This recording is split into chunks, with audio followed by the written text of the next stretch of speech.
केरल देश में एक परम मेधावी सुधार्मिक नाम के राजा राज्य करते थे।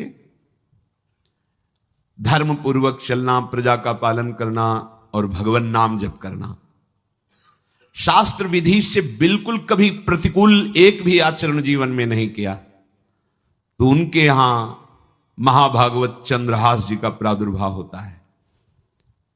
भगवान के भक्तों का जिस कुल में प्रादुर्भाव होता है, वो कुल, वो ग्राम, वो नगर, वो देश परम पूजनीय हो जाता है। महाप्रभु चैतन्य देव जब ईश्वरपुरी जी के गांव से गुजरे, पता चला यह ईश्वरपुरी जी का गांव है, उनके शरणागत मंत्रदाता गुरु ईश्वरपुरी जी। तो उस गांव की परिक्रमा करके रज में लौट रहे थे और कहते जा रहे थे कि इस गांव का कुत्ता भी हमारे लिए भगवान के समान पूजनीय, क्योंकि मेरे गुरुदेव का प्रादुर्भाव इस नगर में हुआ और वहां के लोगों की चरण रज लेकर के माथे पे धारण करते। नाम प्रसंग कहे तु उपदेश, जहां या धर्म धन्य सो देश, धन्य सो कुल जय जन्म भयो, धन्य सो तात धन्य सो माए। माता पिता कुल परिवार 21 पीढ़ियां तर जाती हैं यदि भगवान का महाभागवत कोई भक्त पैदा हो जाए। ये महाभाग्यशाली मूल नक्षत्र में प्रकट हुए। लौकिक में अमंगल माना जाता है और भाव में देखो तो मूल कौन है? नक्षत्र भगवान।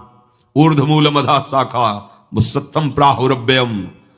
सबके मूल कौन है? श्री भगवान। किस नक्षत्र में पैदा हुए? मूल में, भगवत स्वरूप। और लोक में माना जाता है कि मूलन में पैदा हुआ है लड़का, अमंगल है, कुछ नष्ट ही होगा, संसार बड़ा विचित्र है। और प्रमाण भी दे देते हैं प्रभु की लीला ऐसी कि उनके रहस्य को ना जानने के कारण प्रमाण भी ऐसे प्रकट हो जाते हैं कि हाँ मंगल देखो हुआ ना। इधर बधाई प्रारंभ है कि राजकुमार का प्रादुर्भाव हुआ है। जैसे गोस्वामी जी जन्मते ही श्री मुख से उच्चारण किया राम, अहो भाग्य। बालक रोते हैं, गोस्वामी जी रोए नहीं थे, प्रकट हुए तो बोले राम। चंद्रहास जी प्रकट हुए तो बोले कृष्ण। जैसे बालक रोता है ऐसे उनकी आवाज में निकला कृष्ण कृष्ण। बड़ा आनंद हुआ सुधार्मिक राजा को कि हमारे कोई महाभागवत पधारा है, क्योंकि ये भजन करके पूर्व जन्म में ऐसी भागवती की स्थिति प्राप्त की कि अबोध अवस्था में ही श्रीमुख से कृष्ण नाम निकल रहा है। आनंद उत्सव मनाया जा रहा है। राजा है, राजकुमार प्रकट हुआ और दूसरी बात वो स्वयं भक्त हैं और भगवान का ऐसा भक्त जो जन्म लेते ही कृष्ण नाम उच्चारण किया। ये आनंद ज्यादा दिन टिका नहीं। रोज बधाइयां हो रही, आनंद उत्सव मनाए जा रहे। शत्रु पक्ष के राजाओं ने मिलकर कहा यही अवसर है, आक्रमण कर दिया जाए और केरलाधिपति का सब पूरा महल घेर करके कोई एक भी न बचने पावे। शत्रु पक्ष के राजाओं ने घेर लिया। हुतो एक नृपता के सुत चंद्रहास भयो, परियों विपत्ति धाई लाई और पुर है। राजा को दीवान ताके रही घर आन बाल, आपने समान संग खेले रस ढुर है। भयो ब्रह्म भोज कोई ऐसोई संयोग बन्यो, आए वे कुमार जहां विप्रन को सुर है। बोली उठे सबे तेरी सुता को जो पति है, वो चाहे जान सुन गयो लाज घुर है। आसपास से राजा और सैनिकों ने घेर लिया। अब वो असावधान थे, आनंद में पुत्र हुआ है, बधाइयां, कोई संभावना ही नहीं थी। गुप्त रूप से शत्रु पक्ष के राजाओं ने आक्रमण करके घेर लिया। अब राजाओं की कई सेनाएं और इनकी असावधानी पूर्वक आनंदमयी वृत्ति में कोई पहले से पता हो तो तैयारी करते, तत्काल आक्रमण को रोकने का प्रयास किया पर असफल रहे। इनके सैनिक भी मारे गए, राजा भी मारे गए, राजमहल को घेर लिया गया, कोई भी एक भी बच के न जाने पावे। तो राजमाता जिनसे चंद्रहास जी का प्रादुर्भाव हुआ था, उन्होंने धाय मां को कहा कि मेरे पुत्र को बचाने में तुम समर्थ हो, मेरे तो प्राण नहीं बचेंगे, अगर ये लोग नहीं मारते तो मैं अपने पति के शव के साथ सती हो जाऊंगी। पहले ऐसी धार्मिक निष्ठा माताओं बहनों में होती थी कि धायमा ने विचार किया कैसे बचा सकती हूं, आसपास तो सब सैनिक घेरे हुए हैं। तत्काल उसने विचार किया कि अगर हम इनको राजकुमार की तरह ले जाती है तो हमें भी मारा जाएगा और इनको भी मारा जाएगा। देखो कितनी विपत्ति जन्म लेते हैं। कोई प्रश्न कर सकता है कि महाभागवत जिनके घर में प्रकट हो तो वहां धन वैभव सुख संपत्ति बढ़नी चाहिए, यहां तो जन्म से ही जैसे वहां माता पधार, ये क्या है? तो श्री भगवान स्वयं कह रहे हैं यस्य तुष्टो ह्रहम पार्थ वित्तम तस्य हराम्यहम करोमि बंधु विच्छेदम सच कष्टेन जीवती। हे अर्जुन, मैं जिस पर बहुत प्रसन्न होता हूं, आप अपने ऊपर भगवान को बहुत प्रसन्न करना चाहते हैं, बहुत प्रसन्न करने में यह है, देख लो, कह रहे जिस पर मैं बहुत प्रसन्न होता हूं सबसे पहले उसका ऐश्वर्य नष्ट करता हूं। फिर क्या करता हूं? फिर बंधु बांधवों का, फिर क्या करता हूं? असाध्य रोग उसके शरीर में। बोले महाराज जी तुम प्रसन्न हुए हो कि पूरे के पूरे नाराज हो गए हो? बोले यही मेरी प्रसन्नता है। क्या? माया का नाश। अब एकमात्र भरोसा केवल भगवान का, दूसरा कोई नहीं। ये सबको पसंद नहीं आएगा, सब तो उस भगवान की भक्ति चाहते हैं कि अगरबत्ती धूप बत्ती तन मन धन सब तेरा, स्वामी क्या लागे मेरा, पर अंदर से कह रहे सब तन मन धन सब मेरा, क्या लागे तेरा।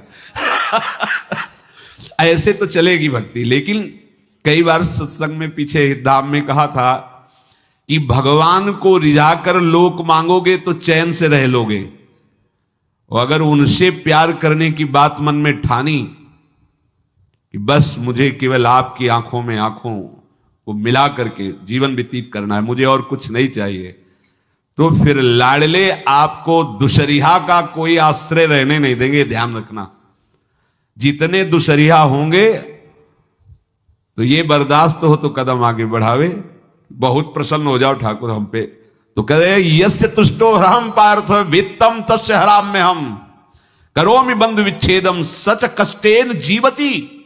जितनी श्वासें रहेंगी भयंकर कष्ट में उसको व्यतीत करने के लिए दूंगा। ये दंड नहीं है, ये पुरस्कार है।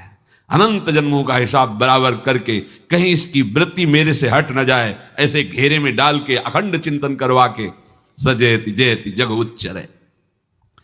जाको करत श्याम सहाई प्रथम बरनो कृपा क्रम हो विषय मूल गवाई। कुल कुटुंब बल वित्त हीनो दीन के दुखदाई। आपने को करजु लीनो आप ही अपनाई। कह रहे हैं अब मैं वर्णन करता हूं श्याम सुंदर जिस पर कृपा करते हैं उस पर कैसा बर्ताव करते हैं। बोले सबसे पहले उसके विषय भोगों का नाश कर देते हैं, फिर दूसरी कृपा कोई परिवार का, कोई मित्र, कोई रिश्ते नातेदार उसकी तरफ देखेगा भी नहीं। फिर ऐसा दुख प्रदान करते हैं कि केवल एक भरोसा रह जाता है, एक भरोसा, एक बल, एक आस विश्वास, बस नाथ आपके सिवा हमारा कोई नहीं।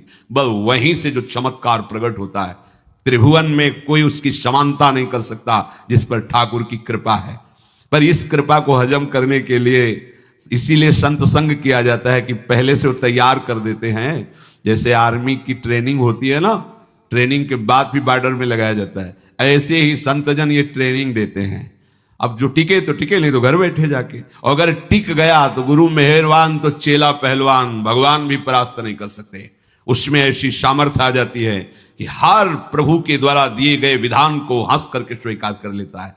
और ऐसा नहीं कि उसको कष्ट होता है, ये लोक भाषा में भगवान कह रहे हैं सच कष्टेन जीविता। नहीं तो जिस चिदानंद में वो सुख भोगता है वो ब्रह्मा को भी नहीं प्राप्त है जो भक्त को प्राप्त होता है। भक्त का वैभव दिव्य होता है, चिदानंद में होता है। ये तो पापियों के पास भी वैभव है, रुपया पैसा कुटुंब परिवार। भगवान के दास के पास जो वैभव होता है वो अचिंत्य है, तुम चिंतन भी नहीं कर सकते, ऐसा वैभव होता है। धाय माने सेविका का रूप तत्काल लिया, जिससे पोछा झाड़ू लगाने वाले, और कुछ दोने पत्तल डाले, उनके नीचे चंद्रहास जी को डाला, ऊपर से करके इसे माथे पे रख के निकली। सैनिकों ने पूछा इसमें क्या है? तुम उनका राजघराने के दोने पत्ते जूठे हैं, दिखा। ऐसे नीचे किया तो देखा सब ऊपर जूठन पड़े। हाँ चल निकल, जल्दी भाग यहां से, निकल। बस वो भागी, बचा ले गई। ऐसा ही चित्तौड़ के महाराणा संग्राम सिंह जब वीरगति को प्राप्त हुए तो विक्रम सिंह को गद्दी पर बैठाला गया, पर वो अयोग्य साबित हुए। तो राजपूत सरदारों ने, अभी 6 वर्ष के ही उदय सिंह थे, उनको राज सिंहासन पर बैठाल करके अपने हाथ में शासन लिया। सिंहासन के अधिकारी उदय सिंह 6 वर्ष के थे। सुरक्षा में दासी पुत्र बनवीर को सौंपा। बनवीर का दिमाग बदल गया कि 6 वर्ष का इसको काट देते हैं, हम राजा बन जाते हैं। वो पिशाच की तरह महल में घुसा और जितना भी राणा परिवार था सबको उसने काट दिया। और उदय सिंह को काटने के लिए जब आगे बढ़ा, तब धायमा ने विचार किया कि मेरा कर्तव्य क्या है। तो उसका पुत्र ठीक 6 वर्ष का उदय सिंह जैसा ही था। तत्काल उदय सिंह को दूसरी जगह लिटाकर अपने पुत्र को लिटाया और एक झाड़ू पोछा करने वाली को उदय सिंह को दिया कि तुम गंगा के किनारे मिलना, नदी के किनारे, मैं वहां जाऊंगी। तो बनवीर आया और कहा उदय सिंह कहाँ है? तो अपने पुत्र की तरफ अंगुली कर। कैसा धर्म रक्षा में ये बलवान सेवक जन होते थे। धायमा है, अपने पुत्र को अपने आंखों से, अपने इशारे से कटवा रही, लेकिन राजपुत्र की रक्षा की। तुरंत बनवीर ने देखा नहीं और काट दिया। और उदय सिंह को, तो जब उदय सिंह तैयार हुए थे तो राजमाता की तरह सम्मान करते थे। धायमा का सिंहासन से उतरकर पैरों में सर रखते थे कि तेरी कृपा से बचे। ऐसे ही चंद्रहास जी को उस दासी ने, जो धायमा ने बचा लिया, वो कुंतलपुर पहुंची और वहां के जो मंत्री दृष्ट बुद्धि थे उनसे प्रार्थना की कि मैं सेवा कला में बड़ी प्रवीण हूं और ये मेरा पुत्र है, अगर आपकी कृपा हो जाए तो कुछ समय के लिए हम आपकी सेवा में, महल सेवा में रहेंगी और हमारे पुत्र का पालन पोषण हो जाएगा। उनकी परीक्षा ली गई तो राजघराने की सेविका थी, परम प्रवीण थी, पर उन्होंने ये परिचय नहीं बताया। विधि विधान से राज्य की सेवा में प्रवीण दासी पाकर उसको अच्छा लगा, ठीक है आप रह सकती है। अभी चंद्रहास जी 3 वर्ष के ही थे कि धायमा पधार गई और ये हर समय कृष्ण कृष्ण कृष्ण कृष्ण कृष्ण नाम इनके चलता रहता था। शोभर्कस्त्रयाब्दिको गौरो लक्षणैरभिलक्षितः ततः सपंचत्व मगमत्र धात्री बालम विनाशति। अब जो उनका दुलार करने वाली थी धायमा, वो भी पधार गई तो कौन उनकी तरफ देखे। पर बहुत ही गौर वर्ण, बड़े ही सुंदर। अब वो गलियों में भटकने, निकाल दिया महल से जब धायमा मर गई, क्योंकि धायमा की सेवा कारण उनको रखा गया था। 3 वर्ष के बालक गलियों में, तो कोई भी मां देखती उनको तो कोई उनको वस्त्र पहना देती, कोई भोजन करा देती। ऐसे ही भगवान के भक्तों की बड़ी विचित्र लीला होती है। गोस्वामी जी को कोई दरवाजे पे खड़ा नहीं होने देता था, तुलसीदास जी को। अगर वो किसी भूख से प्रेरित होकर बाल रूप ही थे किसी के दरवाजे, अरे बड़ा भागा, इसको हटा दो, जन्मते मां मर गई, धायमा भी मर गई, कोई भी अगर इसे एक रोटी देगा तो विपत्ति आ जाएगी। तो साक्षात भवानी अन्नपूर्णा अम्बा एकांत में गोस्वामी जी को भोजन पवाती थी आकर के, दुलार करके। ऐसे ही यहां चंद्रहास जी को जो भी माता बहन देखती कुंतलपुर के गलियों में, तो कोई वस्त्र, कोई स्नान करवा देती, कोई काजल लगाती, कोई भोजन पवा देती। परमहंसों जैसा जीवन कट रहा है। कृष्ण कृष्ण कृष्ण कृष्ण। 14 भुवनों में जिनकी अव्याहत गति है, जो सबको देखते रहते हैं, श्री देवर्षि नारद जी। ये कृष्ण कृष्ण बोलता है बालक, और इसका हरि के सिवा कोई नहीं। तो एक दिन एकांत में बैठे हुए थे बालक चंद्रहास जी, नारद जी पधारे हैं, भाई जी से मिले हैं। स्वप्न में कितने महापुरुष मिलते हैं जो भजन ठीक से करते हैं। ये बड़े बड़े महापुरुष आकर के उपदेश करते हैं। ये त्रिकाल सत्य हैं, कोई ऐसा नहीं है कि ये कहानी है, हैं अभी हैं। जहां आप भगवत चिंतन करेंगे तो आपको परिचय बड़े बड़े महापुरुषों का मिलने लगेगा। नारद जी आए तो देखा आंख बंद किए हुए चंद्रहास जी कृष्ण कृष्ण कृष्ण कृष्ण कृष्ण ऐसा उच्चारण कर रहे हैं। त्रिकालज्ञ सर्वज्ञ नारद जी ने देखा कि ओहो, इतना छोटा बालक और कृष्ण कृष्ण बोल रहा है। नारद जी ने स्पर्श किया दुलार करते हुए, सुनो आंख खोलो। आंख खोल के देखा श्री देवर्षि नारद जी। नारद जी ने कहा देखो हम तुमको एक अमोघ वस्तु देते हैं, और एक छोटी सी शालिग्राम की इतनी बड़ी शिवगह शालिग्राम का जो वो दिया। बोले धो के पी लेना और दिखा के पा लेना, यही तुम्हारी सेवा पद्धति है। अर्थात स्नान करा दिया और जो तुम्हें मिले इनको अर्पित। तो उन्होंने विचार किया कि धोने के लिए, स्नान कराने के लिए पात्र चाहिए, भोग लगाने के लिए पात्र चाहिए। तो जैसे कोई पान की बीड़ी नहीं, तो ऐसे कपोल में शालिग्राम को रखे रहते हैं। कोई पात्र ही नहीं, कोई सिंहासन ही नहीं, यही धुल गए, चरणामृत अंदर जा रहा, जब पाएंगे तो यही पा लेंगे, साइड में ऐसे करके फिर निकाल के धो। यहां कपोल में रखते हैं छोटे से शालिग्राम चंद्रहास जी।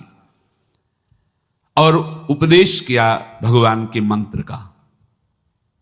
जब कोई भगवत प्राप्ति के लिए चलता है तो भगवान ही गुरु रूप से प्राप्त होते हैं, वहां तक तुम्हें पहुंचा देते हैं या उन महापुरुष को आपसे मिला देते हैं। जब कोई भगवत प्राप्ति के लिए जहां चलता है तो ये भगवान अपनी तरफ से कृपा करते हैं। ये दृष्ट बुद्धि के जो महल में धायमान ने इनका आश्रय स्वीकार करवाया था, उसके एक पुत्र थे मदन जी, वो बड़े भागवत थे। और एक पुत्री थी जिसका नाम था विषया, वो बड़ी सुंदर थी, अभी छोटी अवस्था की थी। मदन जी का स्वभाव था भक्तों को भोजन पवाना। जो भगवत भाव के जन होते हैं उनके हृदय में ऐसा उत्साह होता रहता है कि जो वैष्णव हैं, संत जन हैं, इनको भोजन पवाने का मतलब श्री भगवान को भोजन पवाना। भक्तमाल में भी वर्णन है कि जैसे गर्भवती मां को आप कुछ भी पवाओ तो बालक की पुष्टता अपने आप होती है, ऐसे संतों के हृदय में भगवान विराजमान प्रगट रूप से हैं। जब हम संतों को भगवत भाव से भोग पवाते हैं तो साक्षात भगवान ही पाते हैं। और मदन थे भगवत भाव के, तो उन्होंने बुलाया बड़े बड़े भक्तों को और ब्राह्मणों को। जब ब्राह्मण और भक्त पा रहे थे तो खेलते खेलते चंद्रहास जी भी वहीं चले गए और उन्होंने भी वहां प्रसाद पाया। अब बड़े बड़े ब्राह्मणों में एक ज्योतिषाचार्य थे। दृष्ट बुद्धि जी ने हाथ जोड़कर प्रणाम किया और अपने परिवार को प्रणाम करवाया और कहा, यह हमारी पुत्री है। दृष्ट बुद्धि जी ने कहा, आप इसका हाथ देकर बताइए इसको वर कैसा मिलेगा, कैसा ऐश्वर्य होगा। दृष्ट बुद्धि मतलब दुष्ट बुद्धि, ऐसा ही था वो। पर बड़ा विचित्र खेल है, इसकी बुद्धि एकदम विपरीत और पुत्र महाभागवत। भगवान का खेल है, वो भक्ति विरुद्ध और पुत्र भागवत। उन्होंने कहा वर, ऐसे दृष्टि डाली चंद्रहास जी वहीं पार, वो है इसका वर। वो इसे धाय का एक दासी का लड़का हमारी पुत्री का वर बने। बोले शायद आपने ध्यानपूर्वक रेखा नहीं देखी, वो हम देख लिए हैं, यही है तुम्हारी पुत्री का वर। पर्यो सोच भारी कहा करो यो बिचारी, अहो सुता जो हमारी ताको पति ऐसो चाहिए। डारो या ही मार या को यह है बिचारी, तब बोली नीच जन कहो मारो ही दाहिए। लेके गए दूर देखी बाल छवि पूर, हम योनि पर धूर दुख ऐसो अवगाहिए। बोले अकुलाए तो ही मारेंगे सहाय कौन, मांगो एक बात जब कहो तब बाहिए। दृष्ट बुद्धि ने विचार किया कि एक भिखमंगा हमारी राजकुमारी पुत्री का दूल्हा बनेगा। पंडित जी को तो दक्षिणा दी, विदा किया और सैनिकों से कहा घर से निकलने न पावे बालक, क्योंकि ज्योतिष पक्की, ज्योतिष शास्त्र सत्य है पर उसका सम्यक ज्ञान होना चाहिए। भला मुझ सम्राट के मंत्री की पुत्री, वो महामंत्री हैं दृष्ट बुद्धि, और ये एक भिखमंगा कैसे हो सकता है। बड़ा हृदय में जलन हुआ, ये तो बड़ी अपकीर्ति और दुर्भाग्य का विषय होगा, इसी को मरवा डालते हैं, काम खत्म हो जाएगा। निश्चय किया और जल्लादों को बुलाया और कहा ये बालक जो पंगत में भोग पा रहा है इसको ले जाओ और जंगल में मार के और इसका कोई अंग हमें काट के दिखाओ कि हम मार, मतलब पक्का मार देना है।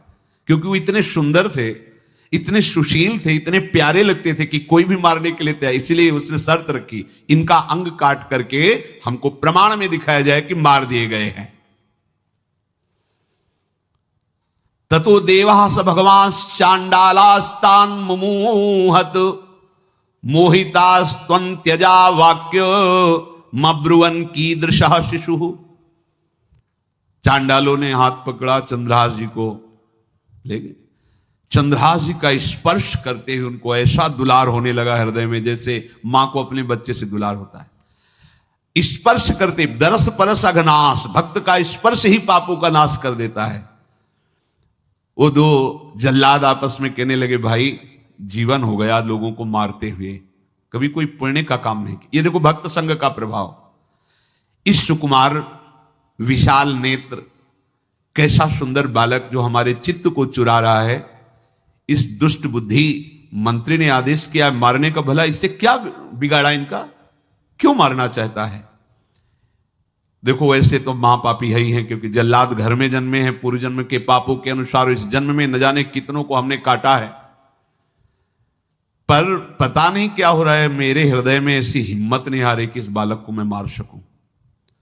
दूसरे ने कहा, फिर अगर उसको तुम नहीं मारोगे तो तुम मारे जाओगे, कुछ तो करना पड़ेगा। नहीं नहीं, इस छोटे से बालक से क्या किसी को नुकसान।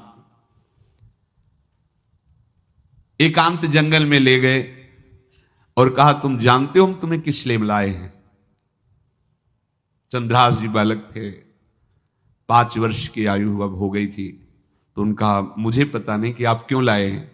बोले, हम जल्लाद हैं, तुम्हें मारने का हुक्म दृष्ट बुद्धि ने दिया है, मारना तो पड़ेगा ही तुम्हें। हमारी इच्छा नहीं कि मारें, पर हम तुम्हें अंतिम बात पूछते, तुम्हें कुछ भी पसंद हो, कुछ भी, तो तुम कहो, हम तुम्हारे लिए ला के देंगे, जो तुम्हें चाहिए बोलो, पर हमें वध करना पड़ेगा तुम्हारा। तो उनका, मुझे कुछ और नहीं चाहिए, बस थोड़ा सा समय चाहिए। यदि आप मारना ही चाहते हो तो थोड़ा हमारी पूजा है, हम कर लें, इसके बाद मार लीजिए। आपको तो बल है, अस्त्र हैं, मैं तो बालक हूं। उनका, हां हम तुम्हें समय देते, तुम किसी को पुकार भी सकते हो, जो तुम करना चाहो कर सकते हो। चंद्रहास जी ने कहा, मुझे मृत्यु का भय नहीं, बस कुछ समय दे दे। पूरा महाभारत हो गया था, टिटिहरी के अंडे नहीं फूटे थे। वहीं टिटिहरी का, तो टिटिहरी एक पक्षी होती है, टे टे करके उड़ती है, तो उसके अंडों के ऊपर एक हाथी का घंटा हो गया, गिर गया ऐसे, सब पूरा महाभारत में सब नष्ट भ्रष्ट, वो अंडे वैसे सुरक्षित। तो जो प्रभु भारत युद्ध में राखे भरुही अंड, सोई मुंह को राखे जो राखत ब्रह्मांड।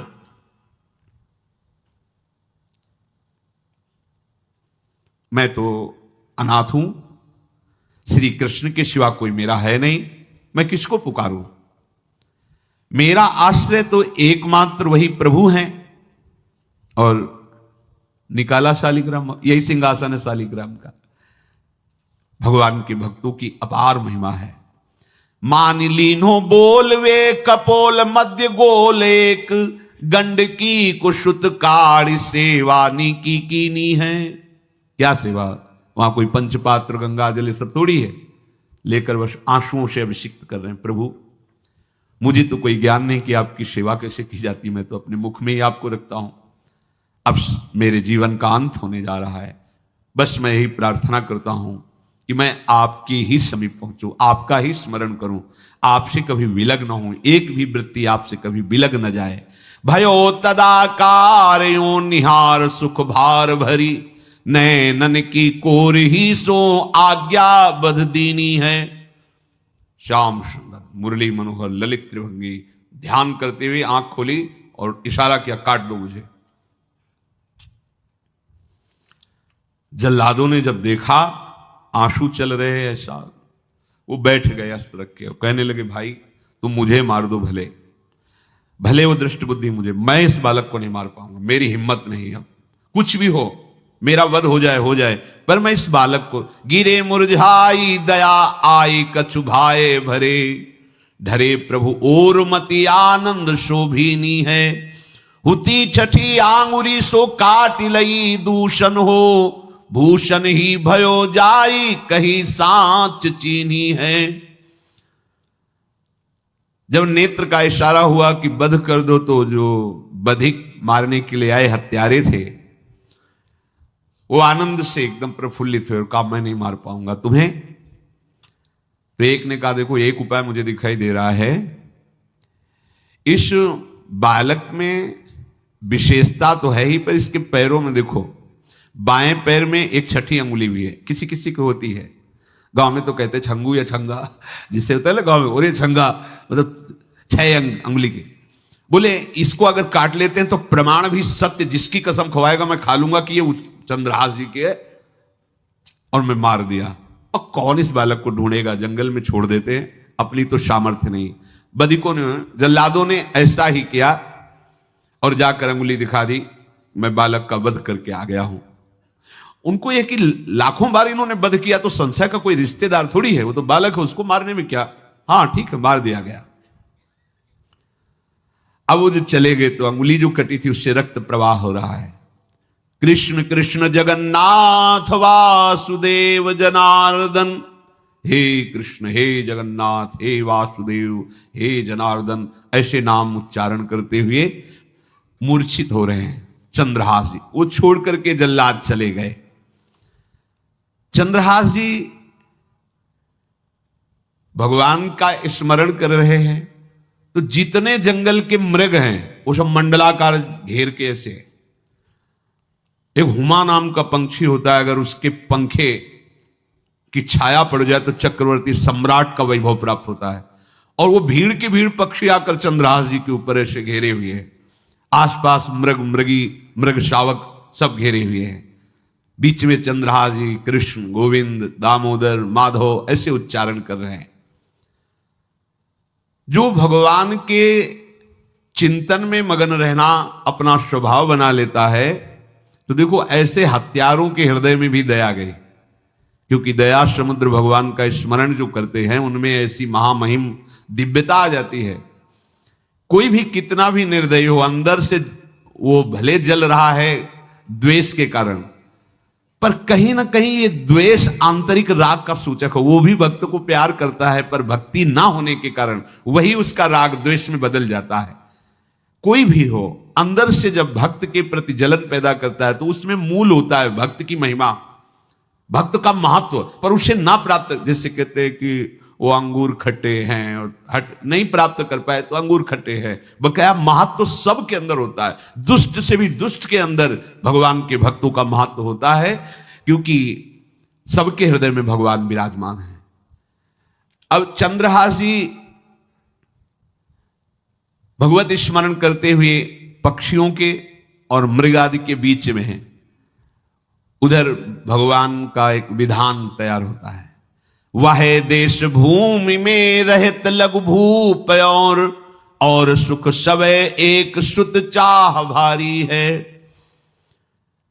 कुंतलपुर के ही अधीन एक चंदनवती नाम की राज्य नगरी थी, वहां के राजा थे, उनके पुत्र नहीं हो रहा था, तो उन्होंने बहुत से दान पुण्य यज्ञ आदि किए। गृहस्थी धर्म में पुत्र ना होना एक बहुत अमंगल सूचक होता है। पितरों को पिंडदान करना, तृप्ति करना और गृहस्थ परंपरा को आगे बढ़ाना, पुत्र ऐसा। और जिसके गृहस्थ धर्म में होते हुए पुत्र नहीं होता, उसे शास्त्रों में लिखा पुत्र नाम के नरक की भी प्राप्ति होती है ऐसे।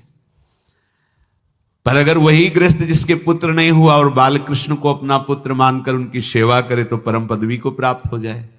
संतान नहीं हुई तो दोनों विरक्त होकर वृंदावन वास करो, भजन करो, श्री जी को प्राप्त हो जाओ। पर अगर गृहस्थ में है तो पुत्र की कामना बड़े बड़ों को देखी गई, क्योंकि ऐसा सिद्धांत है। जब दशरथ जी महाराज चक्रवर्ती सम्राट, जब उनकी भी बहुत अवस्था हो गई, पुत्र नहीं हुआ तो व्याकुल हो गए और वशिष्ठ जी के चरणों में जाके बैठे कि सब कुछ है, पुत्र ना होने के कारण हमारा हृदय व्याकुल रहता है। उन्होंने श्रृंगी ऋषि को बुलाकर पुत्रष्टि यज्ञ करवाई, जिससे भगवान 4 रूपों में प्रकट हुए, राम लक्ष्मण भरत शत्रुघ्न।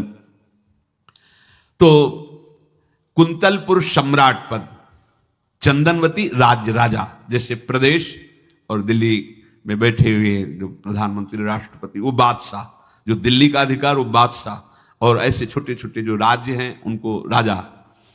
तो ये चंदनवती के राजा कर दिया करते थे, प्रत्येक राजा को कर देना होता था, बादशाह को। इनके पुत्र था नहीं, और कर देने के लिए कुंतलपुर ही जा रहे थे तो रास्ते में देखा कि बहुत से मृग और पंछी ये घेरे हुए क्या है, तो एक कौतूहल सा कि क्या है बीच में, आसपास मंडलाकार मृग, फिर वो विहंग पक्षी। निकष्यो विपिन आनि देखिया ही मोद मानी, कीनी खग छां घिरी मृगी पाति सारी है। दौरी के निशंक लियो पाए निधि रंक जियो, कियो मन भयो सो बधायो श्रीहु वारी है। को दिन बीते नृप भय चित चीते दियो, राज को तिलक भाव भक्ति विस्तारी है। जो भगवान के आश्रित है, भगवान कैसी व्यवस्था करते हैं। वो चंदनावती के राजा दौड़ करके एक कौतूहलवश, क्या है यहां, मृगी पंक्तियों के बीच में पक्षी, हुमा नाम का बड़ा पवित्र पक्षी हिमालय आदि में पाया जाता है, जिसके ऊपर इसकी छाया पड़ जाए वो ऐश्वर्यवान हो जाएगा।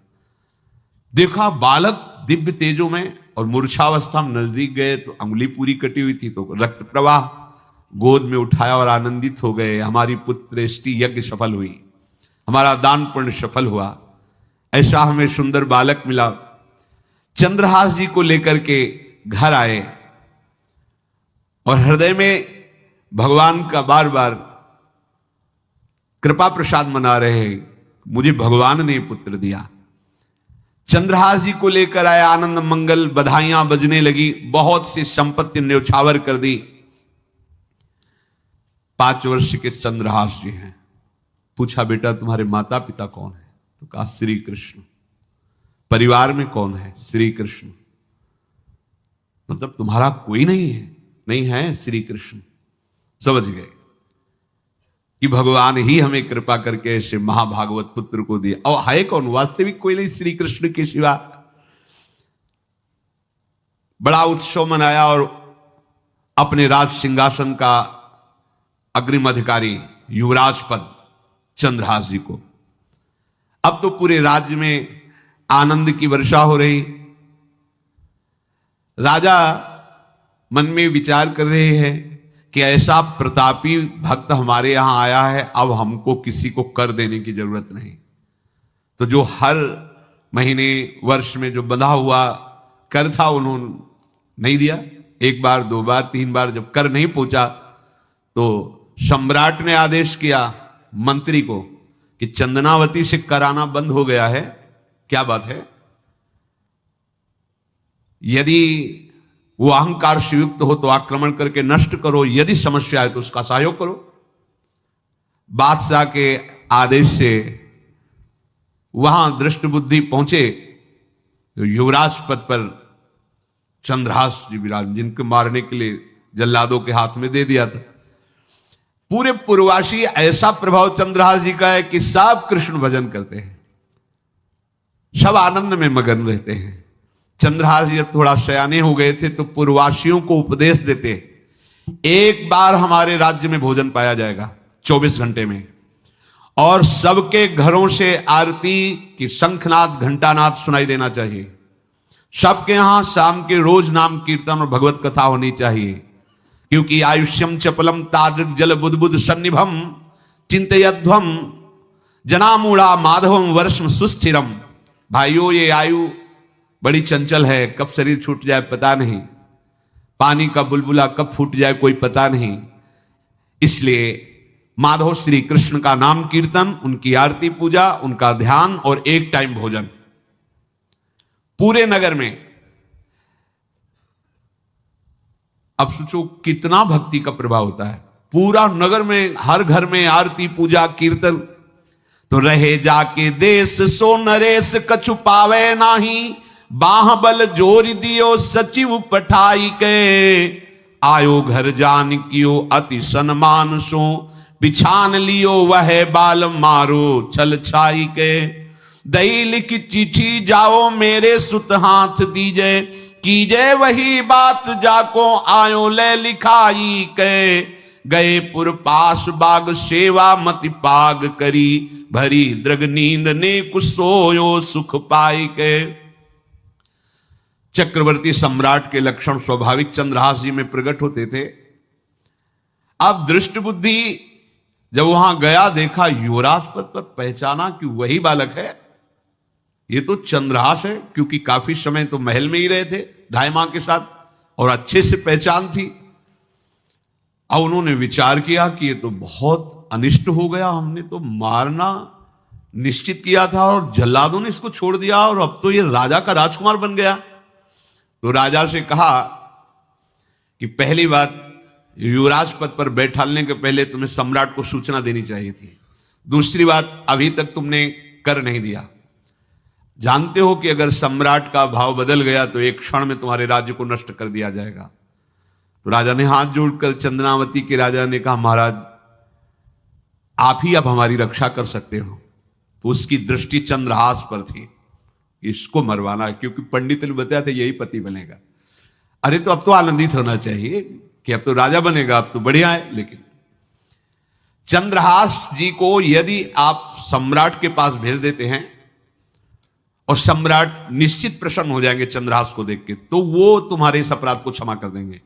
युवराज पद दे दिया और भेंट नहीं दी, कर नहीं दिया महीनों से, तो ऐसा करो चंद्रहास जी को भेज दो। राजा ने स्वीकार कर लिया। और पहले लोग बिल्कुल धर्म से चलते थे, कहीं भी अधर्म का लेश नहीं। एक चिट्ठी लिखी दृष्ट बुद्धि ने और चंद्रहास जी से कहा खोल के पढ़ना नहीं, मेरे पुत्र मदन को देना जाके, और मदन तुम्हें फिर आगे का कार्य सम्राट से मिलाना, माफी करवा देना, ये सब करवा देगा, पर ये चिट्ठी तुम रास्ते में खोल के नहीं देखना। और वैसे भी किसी का पत्र खोल के देखने का धर्म नहीं कहता। अगर कोई पत्र दे तो ये नहीं कि इसमें क्या लिखा है, नहीं, या तो हिम्मत नहीं है, इतनी धैर्य नहीं है तो मत लो। अगर धैर्य है तो हाथ में लेकर जहां तक पहुंचाना है वहां तक पहुंचा दो, नहीं तो वो कार्य ही मत लो। ये अधर्म है कि आप बीच में उसको खोलकर पढ़े।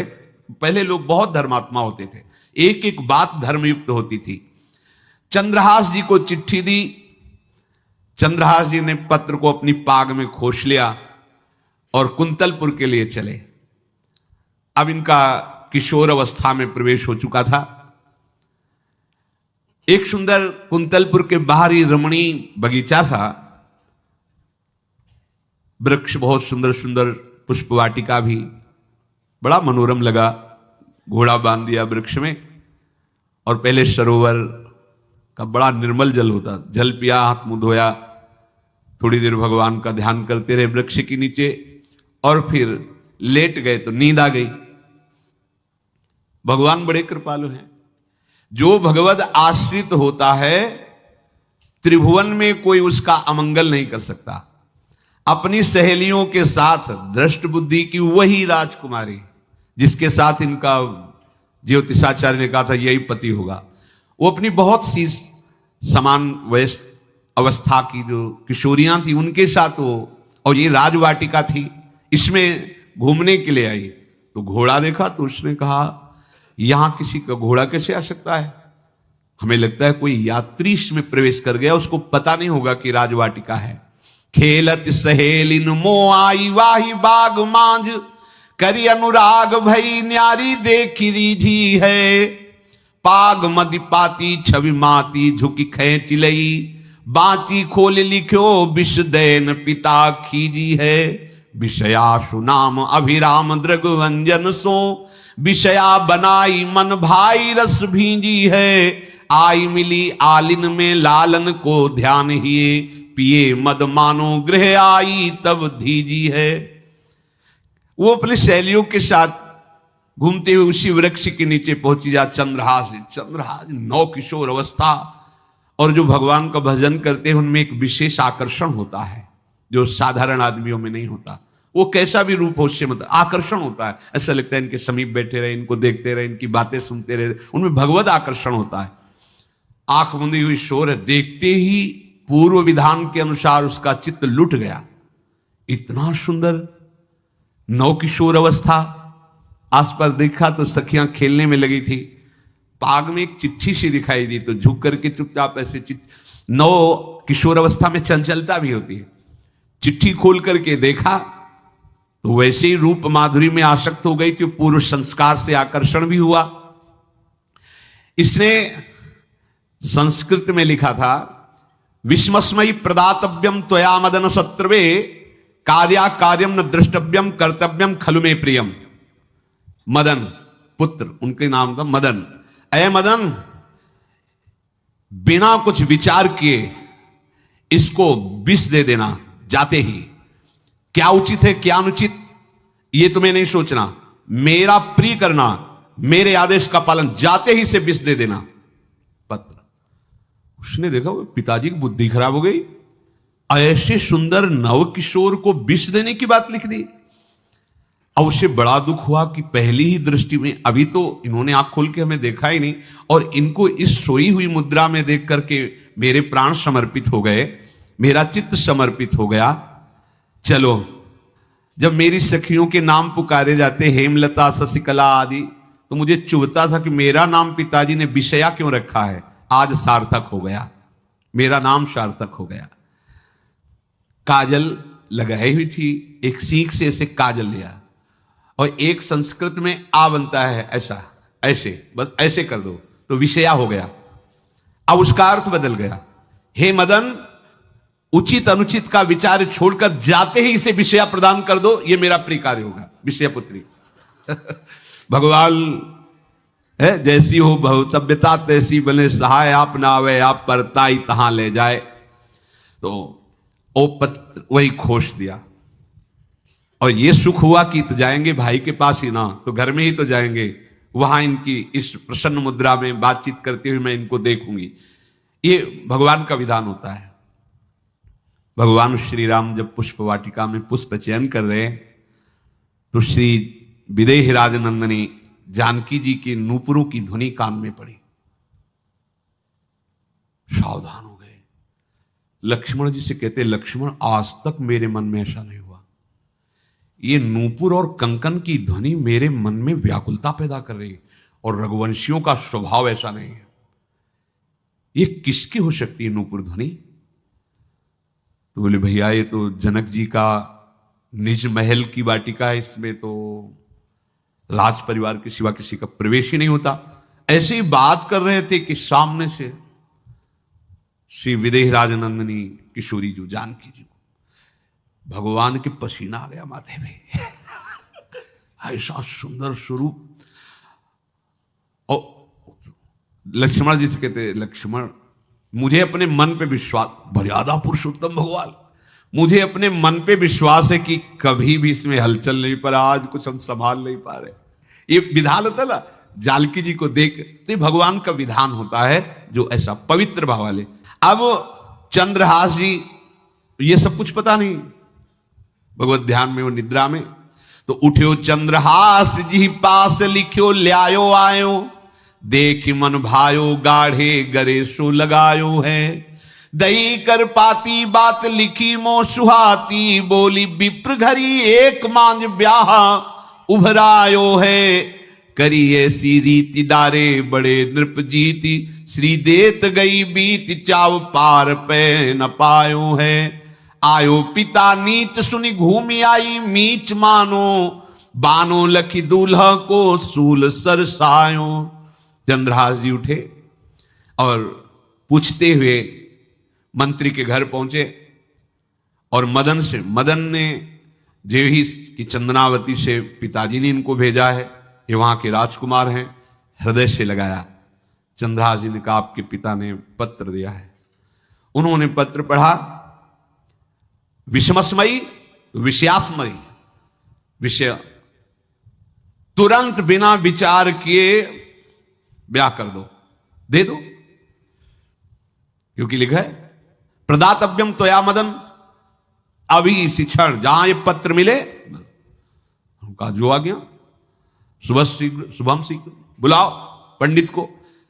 पंडित ने कहा, भगवान की कृपा से अगला मुहूर्त है, बिल्कुल ये ब्याह का पक्का मुहूर्त है।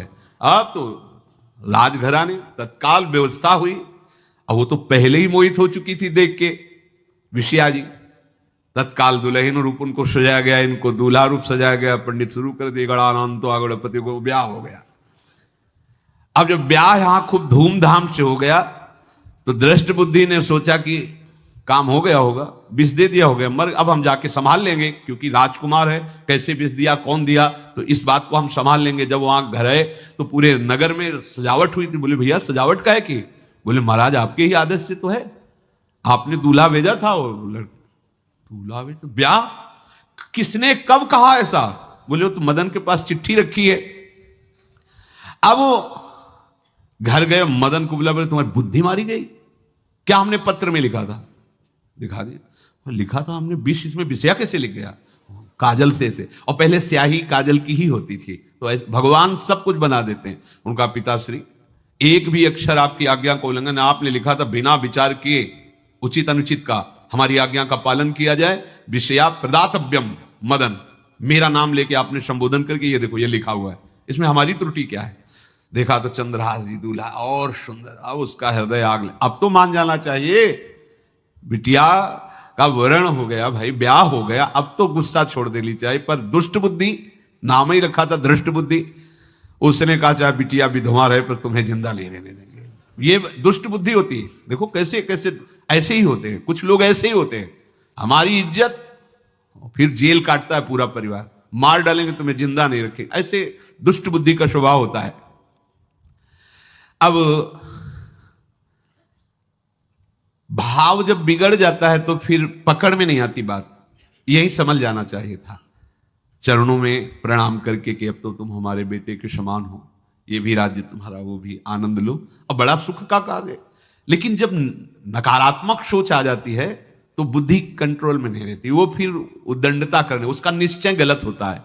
बैठो ले कांत सुत करी कहा भ्रांत, यह कहो सो नितांत कर पाती ले दिखाई है। बाँच आँच लागी मैं तो बड़ोई अभागी, ए पे मारो मति पागी, बेटी राणु सुहाई।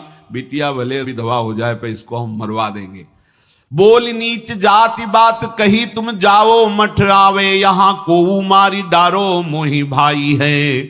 चंद्रहास जू सौभाग्यो देवी पूजी आओ, आप मेरी कुल पूज सदारी चली आई है। नजदीक गया और कहा कि बहुत कृपा हुई, आप हमारे दामाद बने, पर हमारे यहाँ की एक रीति है, हमारे नगर के बाहर जो देवी हैं उसमें लड़की का वर अकेले पूजा करने जाता है। आपको हमारी कुल की रीति का निर्वाह करना होगा, आपको जाना ही होगा। कोई समस्या नहीं, हमारे लिए तो हर देवी देवता भगवत स्वरूप है, आपके लिए हम पूजने चले जाएंगे, पूजन की थाल तैयार करो। और उधर कई बलवान सैनिकों को भेजा, देवी पूजने जो आ रहा है तत्काल उसे काट देना, किसी भी तरह बचना नहीं चाहिए, नहीं तुम सब मारे जाओगे। जो आदेश देवी मंदिर में सैनिकों को लगा दिया, जो आवे तत्काल मार देना, क्योंकि अब भेज ही रहे ना, तो नाम नहीं लिया, कहा जो आवे तत्काल मार देना, मेरा आदेश अगर बचा तो मैं तुम्हें मार दूंगा। उन राज सैनिकों ने जो बधिक स्वभाव के थे पहले से वहां लग गए। अब चलो ई करन पूजा देशपति राजा कही, मेरे सुत नाही राजवाही को ले दीजिए। सचिव सुवन सोजू कहो तुम लाओ जाओ, पाओ नहीं फेर समय अब काम कीजिए। बड़ा विचित्र भगवान का खेल है। वहां के चक्रवर्ती सम्राट जो थे, बड़े बड़े विद्वान और ऋषियों से बातचीत कर रहे थे। उनका महाराज अब आपका राज सिंहासन पर बैठना राज्य के लिए अमंगल होगा, ऐसा समय आ रहा है। इस समय यदि चंद्रहास जी को सम्राट पद पर बैठा दिया जाएगा तो आगे अकाल नहीं पड़ेगा और बड़ा मंगल होता चला जाएगा। ये मुहूर्त आपका राज सिंहासन पर से हटने का है, तो उनका प्रजा का मंगल हो और देश का मंगल हो, इसलिए हम बिल्कुल। मदन वहीं बैठे हुए थे। सचिव ने कहा तुरंत जाओ और जो तुम्हारे बहनोई बने हुए हैं चंद्रहास जी को लाओ। तो भागे। तो जो और सैनिक राज सैनिक थे, पूछा किधर जा रहे हो? बोले वो अपने बहनोई चंद्रहास जी। बोले वो तो देवी पूजा के लिए गए। तो घर में जाके वो सीधे आगे बढ़े, तो जा ही रहते थाल सजा कर देवी। बोले सुनो, इसी समय मुहूर्त है, आपको देवी पूजा हम कर लेंगे जाके, या हम थाल लेके वहां बैठे रहेंगे, पहले सम्राट पद का वो अभिषेक करो, फिर देवी पूजा हो जाएगी। ये तो घर की बात है। और देवी पूजा मैं करके आ रहा हूं, वो देवी पूजा के लिए और वो सम्राट पद के लिए, बीच से ही दौरे सुख पाई जाई मगही में लियो जाए, दियो सो पठाई नृप रंग माही भीजिए। अब जो सम्राट थे तो बहुत आनंदित हो गए, क्योंकि भगवान का भक्त तेजस्वी और बलवान शूरवीर योद्धा जो सम्राट पद पर बैठेगा तो अकाल नहीं पड़ेगा, सुख की सब प्रजा को वृत्ति प्राप्त होगी। बड़े आनंदित होकर इनका सम्राट पद पर अभिषेक हो रहा है। और दृष्ट बुद्धि के पुत्र जो मदन संतों और भक्तों का आदर करते थे, वो देवी पूजा, और वहां पहले उसने बोल रखा था जो आवे तो देवी अपमान ते न डरो सम्मान करो, जात मारी डार्यो या सो भाष्यो भूप लीजिए। चंद्रहास जी का सम्राट पद पर अभिषेक और मदन जी का देवी मंदिर में प्रवेश, और सैनिकों ने काट के फेंक दिया मदन को। ये जो पे कृपा रघुपति कृपाल की, बैर और की कहा सरे होई न बाको। बार भगत को जो कोई कोटि उपाय करे, गोस्वामी तुलसीदास जी लिख रहे, भगवान का कृपा पात्र जो भक्त है, किसकी ताकत है कि उससे बैर कर सके। चाहे कोई त्रिभुवन में हो, भक्त का बाल बांका नहीं कर सकता, चाहे करोड़ों करोड़ों उपाय कर ले। और तके नीच जो मीच साधु की, सो पामर ते मीच मरे।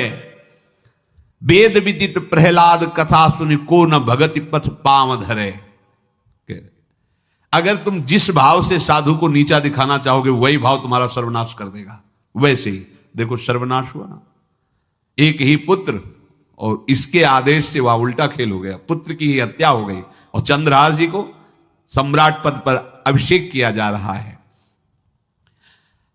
अब दृष्ट बुद्धि ने बड़ी प्रसन्नता अंदर है कि वो तो मार दिया गया होगा। सैनिक आए और बोले महाराज आपके पुत्र का वध हो गया है। पुत्र का वध कैसे?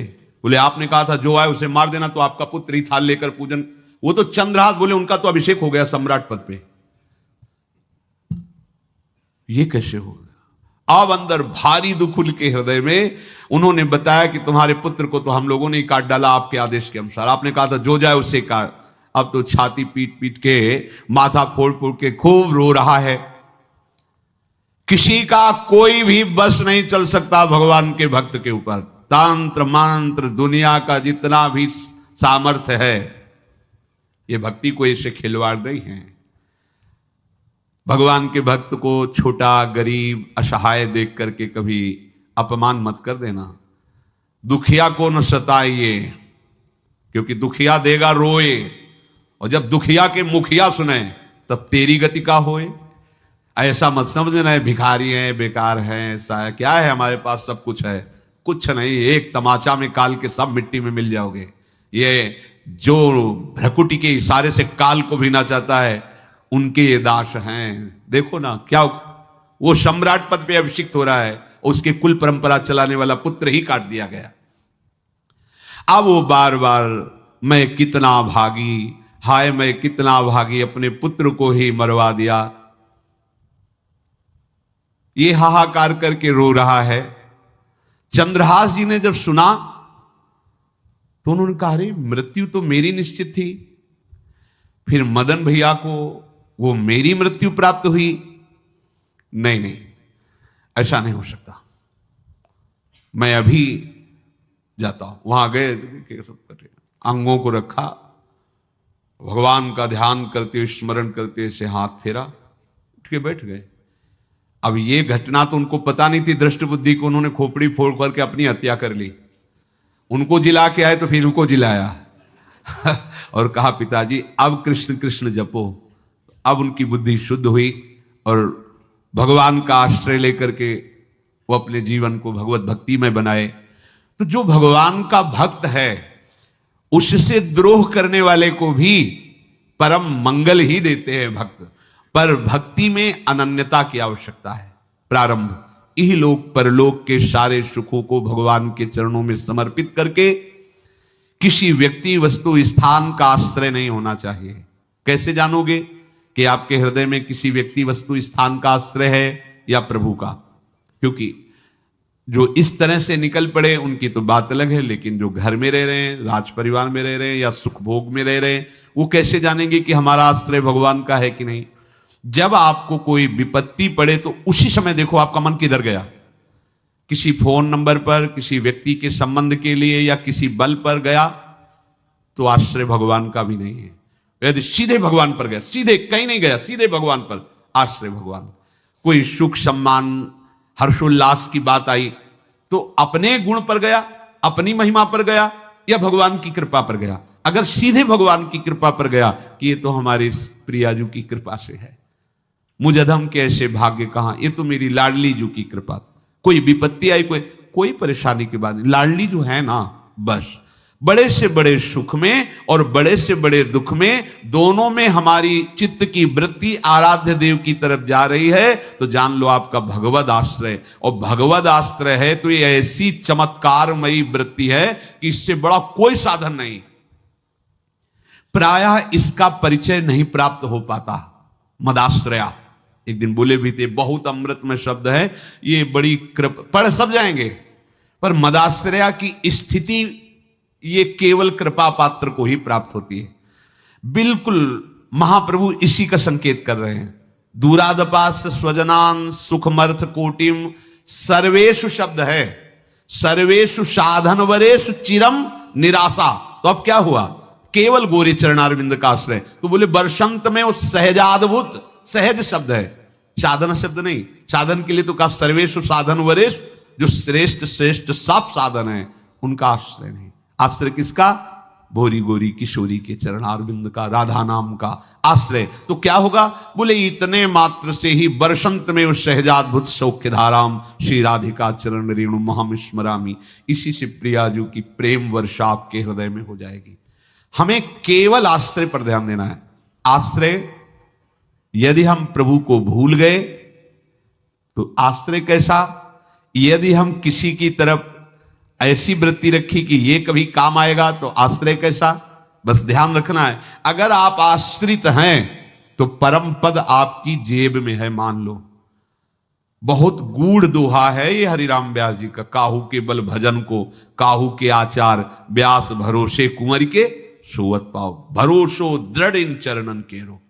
बस दृढ़ता पूर्वक हमारी महारानी जी के चरणों का आश्रय, और जिभ्या से राधा राधा राधा, कुछ दुर्लभ नहीं, देख लेना आप, कुछ दुर्लभ नहीं, सच्ची मान लीजिए।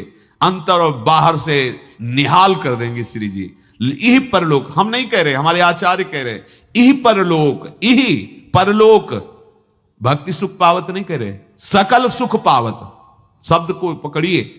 तुम यही तो चाहते हो ना कि सारे सुख मुझे मिले। तो हरिवंश महाप्रभु हित सजनी जो प्रिया की निज अंग सेवी हैं, वो कह रही कि कसम से कह रहे, हमारी बात मान लो। कसम से सब कब बोला जाता है, जब लगता है पता नहीं है विश्वास करे कि ना करे, तभी नहीं कहा। मेरी सौ का मतलब जानते हो, यही कसम से कह रहे हैं, अगर हमारी बात मान लो ना, यही परलोक सकल सुख पावत मेरी सौ। भैया कृष्ण गुण संचु, श्री प्रियालाल के नाम का जब, प्रियालाल का आश्रय परम सुख प्रदान करने वाला है। चाहे जैसी विपत्ति आवे, चाहे जितना विरोध हो, चाहे जैसा दुख हो, घबराना नहीं। ये दुख विपत्ति ही हमारे प्रभु का साक्षात्कार कराने के लिए भेजी गई है। पक्का मानना, ये विपत्ति दुख आ रहा है, मानो प्रभु आने वाले हैं। जैसे अरुणोदय होता है तो पता चलता सूर्योदय होने वाला है, ऐसे जिस भक्त के जीवन में दुख विपत्तियां घेरने लगे तो जान लेना भगवत साक्षात्कार होने वाला है।